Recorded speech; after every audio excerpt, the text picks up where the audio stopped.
এইটা আমার ছাদ বাগান। এখানে বৃষ্টি এলেই আমি প্রকৃতির মাঝে হারিয়ে যাই। আমার ছাদে বাস করে অনেক ধরনের পশু পাখি, যাদের সাথে নিয়ে আমার এই বাগানটা। আর এদের পাশাপাশি আছে অনেকগুলা ওয়াটার বডি, যেখানে থাকে অনেক ধরনের গাছ। আর এখন যেহেতু বর্ষাকাল, চারিদিকে ডেঙ্গুর অনেকটা প্রভাব দেখা দিচ্ছে, তো আমি আমার ছাদটা নিয়মিত পরিষ্কার করি এবং প্রতিনিয়ত বাগানের কোনায় কোনায় চেক করে দেখি কোথাও কোনো পানি জমে আছে কিনা। বাগানে পড়ে থাকা ছোট ছোট টবগুলোতে যখন আমি পানি দেখি, সেটা 2-3 দিন পর পর ফেলে দেই এবং উল্টো করে রাখি পটগুলো।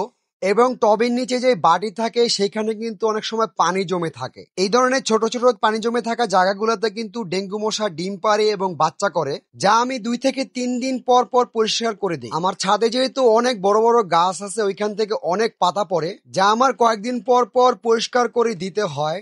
এইটা আমার ছাদের জঙ্গল পুকুর, যেখানে আছে অনেক পানি এবং ছোট ছোট অনেকগুলা মাছ।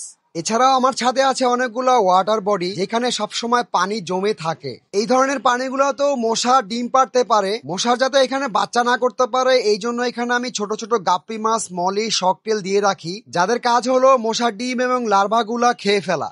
আপনাদের যাদের ছাদে এরকম সেট আপ আছে, অবশ্যই আপনারা এখানে মাছ দিয়ে রাখবেন। আমরা আমাদের চারপাশ পরিষ্কার পরিচ্ছন্ন রাখবো এবং নিজেরাই সচেতন হব এবং আশেপাশে সবাইকে সচেতন করব। আর আমার ভিডিওটা যদি আপনাদের ভালো লাগে থাকে, পোস্টটা শেয়ার করে আপনাদের বন্ধুদেরও সচেতন করে দিন।